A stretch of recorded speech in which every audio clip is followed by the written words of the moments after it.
Oh my goodness gracious. So I just got out of seeing Fast X, the 10th, technically 11th, well, maybe 12 if you count that other Justin Lin movie, Fast and Furious film. And yeah, this one is definitely more entertaining than Fast 9 was, or F9, the Fast Saga was. It certainly ups the ridiculousness. Like, my goodness, they just keep finding ways to just get more and more over the top. And Jason Momoa, thank you. Thank you, God, for casting Jason Momoa in this movie, because he is in his 90s John Travolta, John Woo shtick, where he is chewing up as much scenery as possible. There is no scenery left unchewed by this man by the time the film is done. He makes for such an entertaining bad guy. He's sadistic, he prances around, he giggles, he's painting toenails of dead guys he's already killed, and he's talking to them like he's channeling his inner Jack Nicholson Joker from Batman 89.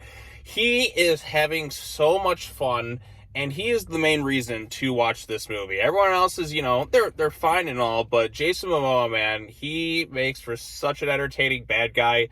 And it, to me, is worth the price of admission just for how over the top he goes. Like, he is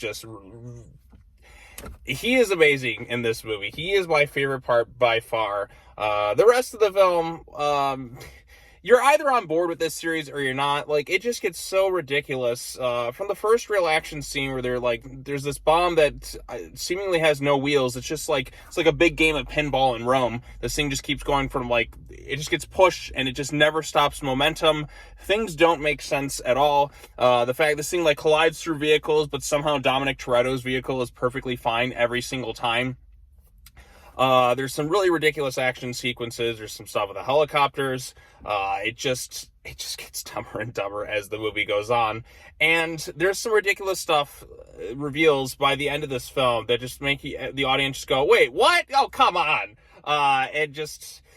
Wow. So let's go ahead and talk about Fast X. So this one is tied closely into Fast 5, if you will. So in Fast 5, that was the movie where they're probably my personal favorite Fast and Furious film, to be honest, where they steal the safe and they're driving all around Brazil, and basically they stole all this money and it's the son of Reyes. In that film's Jason Momoa's character, Dante Reyes, is wanting revenge on Dominic Toretto and his families, but death is a cheap way out for him. You have to make the character suffer. So Dante has this vendetta against him. Stuff we've seen kind of before. And his whole thing is he's setting everybody up, making Dom look like the world's #1 terrorists. And he's got everyone kind of going after him. You have alliances that are kind of formed, like Cypher, who, mind you, has done terrible things in previous films. But that's kind of the shtick with this whole thing, where characters in previous films who were villains end up becoming allies. And now basically everyone that's ever helped Dominic Toretto is on the hit list of Dante, and that's basically it. That's the film. It's wacky, it's ridiculous, it's incredibly stupid, and some points do drag for sure, but when it gets ridiculous funny, it at least, I was laughing quite a few times over the course of this thing. Sometimes it goes a little bit much, mind you, and I just have to facepalm. I'm like, everyone is just invincible superhumans at this point in the series. It's just gotten more and more ridiculous to the point where it's like, what? How are they all so good at everything? They're all expert martial artists now when they weren't before. They all can hack everything. They all know this thing. Even Momoa is just wow, how did you survive that? Wow, how did you survive that? Wow, how did that happen? Wow. It just comes to a point where you can't help but just laugh at just the insanity of it all. Like I said, there's a bomb sequence, and this bomb is able to smash through everything. It's able to smash through a bus, split a double-decker bus in half, but for some reason, Dominic Toretto is able to just kind of his car doesn't get smashed. It's just so ridiculous. And there's a lot of different plot threads going on throughout this film. And there's some really questionable things that happen too, where it just leaves me scratching my head is nobody going to acknowledge what just happened here? It's kind of incredible just how dumb this movie gets by the end of it. I mean, you're either on board with this stuff or you're not. The Fast and Furious movies are kind of my dumb guilty pleasure movies. this whole thing started out with him stealing Panasonic DVD players, mind you, in the first film, which felt way more grounded. And then it just, over the course of these 10, 11, 12 movies, it just gets more and more and more ridiculous. So the last movie, they went into space with their cars. What? And then now it's just, okay, how do we top going into space? Well, let's just have them all be superhumans. Well, technically, Hobbs and Shaw made them like cybernetic enhanced. I don't know if they're going to ever follow up on a lot of the stuff in Hobbs and Shaw, but like superhuman enhanced stuff, and like they no-sell injuries at this point. It's gotten to the point where like it's gotten so ridiculous where I can't find an anchor, if you will, like a grounded anchor to where I know like where are the limits of this world at this point, to the point where it's like, if characters seemingly die, nobody ever really stays dead at this point. In fact, like there's some stuff that happens in this movie which I'm not going to give away just yet, where you're just like, wait, oh, couple, how? Villain's turn. It is just insanity from start to finish. So Vin Diesel, of course, takes this stuff very, very seriously, mind you. And like half the time you can't understand what he's saying because he's like, I'm traveling through every single line. And that gets kind of funny. There's some new additions to the cast. There's that girl who was like Ratcatcher 2 in Suicide Squad, Danielle Melchior, I think is how you pronounce her name. She's actually not too bad. She plays the sister of the girl Dom had a kid with, the one that Cypher killed in Fate of the Furious. So that's her. Jason Statham's in it just for a little bit. Same thing with Helen Mirren. Now, keep in mind, this is supposed to be like the start of the finale of the Fast series. This is a part 1. This is not a complete story. It actually ends on a cliffhanger, and sets things up for the next stage. This is basically the, Infinity War, if you will, of the Fast and Furious franchise. And now they're going to have to like bring other elements together and kind of race towards a conclusion. Originally it was supposed to be a 2-parter, but now Vin Diesel is just like, well, it looks like it's going to be a 3-part finale now. So, and maybe by that point it'll go to Fast 12. I don't know exactly at this point. It's just going to keep going and going and going. I was kind of hoping it would just be a 2-part and they can just wrap things up, but some things happen at the end where it's like, there's so many other lingering plot threads. I know there's a plot in this movie and different stuff going on where they're going to have to explain it, and just like there's a character who shows up in this thing, mind you, at the end of the movie where the whole audience was like, wait, what the, where? Like, just, it's like an F9 when Han just sort of came back. There's somebody else who kind of comes back in this thing, and it just gets more and more just baffling, all the stuff that's going on here. I can't believe half the stuff that's happening in this movie. So yeah, like anything is possible at this point. Reality is thrown out the window, which in some ways I'm pretty okay with because it just gets funnier and funnier. But F9 kind of dragged a little bit too much, but this one's a lot more entertaining than the previous one. I think I still like maybe Fate of the Furious a bit more, mainly because Rock and Statham were in that film a lot more. Whereas with this one, it's really just Vin Diesel for most of it. I mean, you get Tej, you get Roman, you get Ramsey, and that you get Han in there, who are kind of just sidelines. You have, Brian and Mia aren't really in it, unless you count like stock footage. Well, Mia's in it too. But of course, Paul Walker's whole thing is obviously he passed away in Fast and Furious 7. That realistically should have been the end of the franchise, but they're still going. Thank you. Maybe not. I don't know, because it gets more and more ridiculous as they go around. I can't wait to see how they follow up this one, though, because like I said, it's the first Fast movie that really, truly, in my eyes, ends on a true cliffhanger. Because Fast and Furious 6 kind of does too, because that's where everything was kind of leading to and set up from the events of that one, leading up to like Han's death and kind of getting the fallout of that one. Fate of the Furious was kind of like a start of a new story arc, if you will, in the Fast and Furious franchise, and it's been kind of carrying over just kind of haphazardly ever since. It's been kind of in a weird place, but I did enjoy this one more than F9.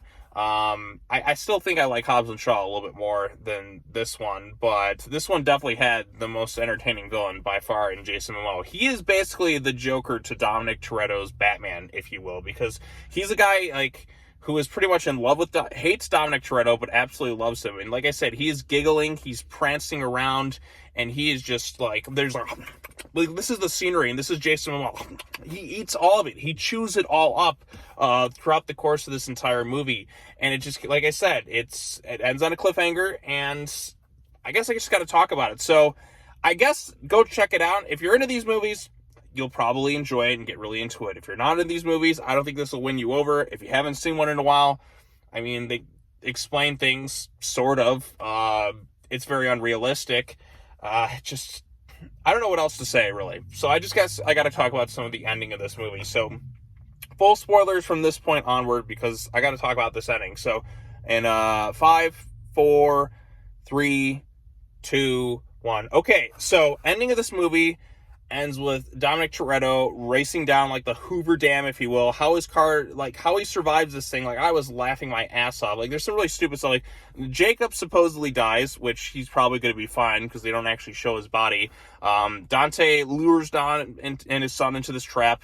His car is destroyed. Alan Richardson's character, who was seemingly on his side, turns out to have betrayed him.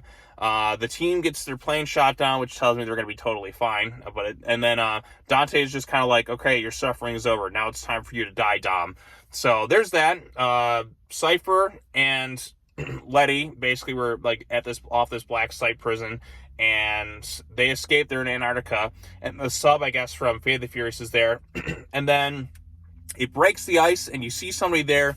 She lowers the goggles, and it's Gal Gadot's Giselle, who supposedly died in Fast and Furious 6, is back and alive. And the audience was just like, wait, what the fuck? So yes, Giselle is back somehow. How? I don't know. They're going to have to explain that ridiculous stuff. Maybe they'll do something like they did with Han in F9. So Giselle is back, which means Han and her are going to probably get together or something, however this thing ends. So yeah, she's there. And then the post-credits, the mid-credit scene, if you will, there's nothing after this mid-credit scene, where Dante is also, as you know, has been playing with Dom this whole thing. He's been obsessed. But the other guy who he hates for this whole thing is, of course, Luke Hobbs. And this is something that was spoiled, unfortunately, a few days ago by a website. Just flat out just ruins the whole credit scene. Had I not known that going into the movie, because like I said, it was plastered all over the place before the movie even came out. So it kind of sucks about that. I think the Wrap spoiled it. That was the site that did. It's like, you couldn't just wait till the movie comes out. You had to be the one to just get that spoiler out there. So, yes, The Rock, who, mind you, has had this big beefing feud with Vin Diesel, is somehow alive and, like, this entire thing. And, yes, so The Rock is back. He reveals, like, he takes off his little, like, helmet or whatever, because, like, he was the one who actually pulled the trigger on Dante's dad. And yes, so The Rock is totally 100% alive in this thing. Back in a Fast and Furious, movie, mind you, after his feud with Vin Diesel, which is just insane to think about. Because, like I said, The Rock was totally, like, 100% done with Fast and Furious, like, at a certain point. And, yeah, some people are really talking in this thing. Okay, cool. Like, I thought they were, like, trying to say something. But anyways, now they lost track. But anyways, yes, The Rock is back in Fast and Furious, probably because Black Adam didn't do so well. James Gunn is basically rebooting the DC universe. And, yeah, so The Rock is back in Fast and Furious, which is an insane thing to think about, because given his issues with Vin Diesel, which are very public, and Vin Diesel had that Instagram post where he's like, Dwayne, little brother, we need you to finish the thing. And The Rock's like, I ain't coming back. Black Adam doesn't do so well, can't control DC. Okay, maybe I'm coming back. We need each other. So I am glad The Rock is coming back, because he hasn't really been in a main Fast and Furious movie. When was, like, Furious? When was Fate of the Furious? Was that 2017 or 2018? Kind of lost track at this point. But, yes, The Rock hasn't been in any of these things for quite a while now. I mean, he was in Hobbs and Shaw, but now he's kind of back in. He's going to have to share the screen with Vin Diesel. So that'll be kind of interesting to see what happens. Like, having him not being in the movies, you really start to feel it. So now everyone who's been kind of separated is going to start to come back together. We're going to get this big, grand, epic conclusion, if you will. Some characters who are seemingly dead, I'm sure Jacob is fine, because, no, if Giselle can survive and Han can survive, Mr. Nobody, who's vanished entirely from the last movie, he'll be back. Brie Larson, I'm sure, he'll be back too, because we need like more opponents for that to fight. So yes, Jason Momoa will definitely be back, because he is the main villain this time around. Like I said, he is the main reason to watch this movie. He's over the top, he's hammy, he's chewing as much scenery as possible. And yeah, so Rock is back. Big shocker, which they shouldn't have ruined, because like I said, it hypes you up, because if you know the feud between him and Vin Diesel's there, like, he's still groveling his voice through every single scene. It is kind of funny, mind you, at times, but just the fact that, like, so ridiculously, like, he takes on helicopters with his car, and he just keeps doing this spinning move, and his car somehow never loses momentum. They just, like, give the middle finger to physics and everything you can think of. Like, not like they're superhuman at this point. Every single one of them is. So I don't buy anyone dying until they're, like, flat out just dead. Oh shit!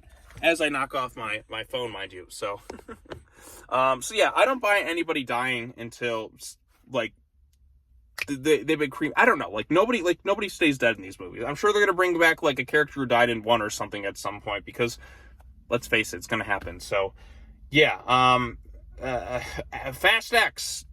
If you're on board with these things, go check it out. If you want something that's like a 90s action movie just amplified to, like, ridiculous levels of stupid, you may come away satisfied with this one. If you didn't quite like the last one, you might actually enjoy this one more. Because, like I said, I enjoy this one more than F9. Mainly for some of the dumb stuff. And, like I said, Jason Momoa is kind of what carries the movie. You're either on board with this stuff or you're not. You can pick it apart. It is really, really stupid. Like, nothing is just... People who should die should be dead 100 times over at this point. Characters just keep coming back. It is just a big, goofy soap opera. So you have to kind of know the mindset going into these movies. So you're either on board for this or you're not. I had some fun with it. Maybe not the most fun I've had in a Fast movie, but I still came away mostly entertained. So there you go. I've said enough about Fast X. I'm sure I'm missing something. Oh yeah, one other thing. Dom's son is murdering people with a rocket car. Like, that's just never addressed. Like, his son, like, pushes a button and blows people up, and you're like, whoa, cool, awesome. So, like a little kid is doing that. So yeah, that was kind of ridiculous and stupid. Or it's kind of funny. It was just like a bit of dark humor. It's like him and John Cena. Like, John Cena, the last movie, didn't really get to showcase much charisma. Here he uses the attitude adjustment, or as I like to call it, the FU, because that's what it used to be. It just, where have we gone with this franchise? Just, I do want to see it come to an end very soon, though. There's going to be the next movie, and they're dragging it into, like, 3 parts. Just end the series. I need to see the ending, because every road has an end. You can't just go on forever. I know some people really are into these movies. I'm having a fun time with them, too. But I think it is time to bring the Fast and Furious franchise to a close. I think it's long overdue. I want to see it happen. And hopefully they'll go out on a high note. And it's got to end with Momoa at this point. You got to kill off Cypher at some point, because we've had Charlize Theron for the last couple of movies. And it's time to wrap things up. Momoa is the villain to do so, because he is by far the most entertaining. The next movie should have him kill off a bunch of other Fast characters and actually let them stay dead for once. None of this brought back to life ridiculousness, because it just keeps happening time and time again. So there you go. There's my long-winded thoughts on Fast X. It's ridiculous, it's stupid, but it's Fast and Furious. And you know what? At the end of the day, it's all about family. So, yep, take it for what it's worth. Fast X, that's the movie. So anyways, after this, I think I got some comic reviews you'll probably see pop up over the course of the next couple days. And then Monday, mind you, this is a big one. I got passes to an early press screening of the Flash movie. So Monday night, I am actually going to a press screening for The Flash, which is something that never happens for me. So I got my advance tickets a month early. So you'll be seeing a very early review of The Flash movie next week. So look forward to that. That should be a lot of fun. But anyways, I've rambled on long enough. Post your comments down below. Let me know what you thought of Fast X in the comments section. And as always, take care now. Bye-bye then. And I will see you all in the next video. Peace.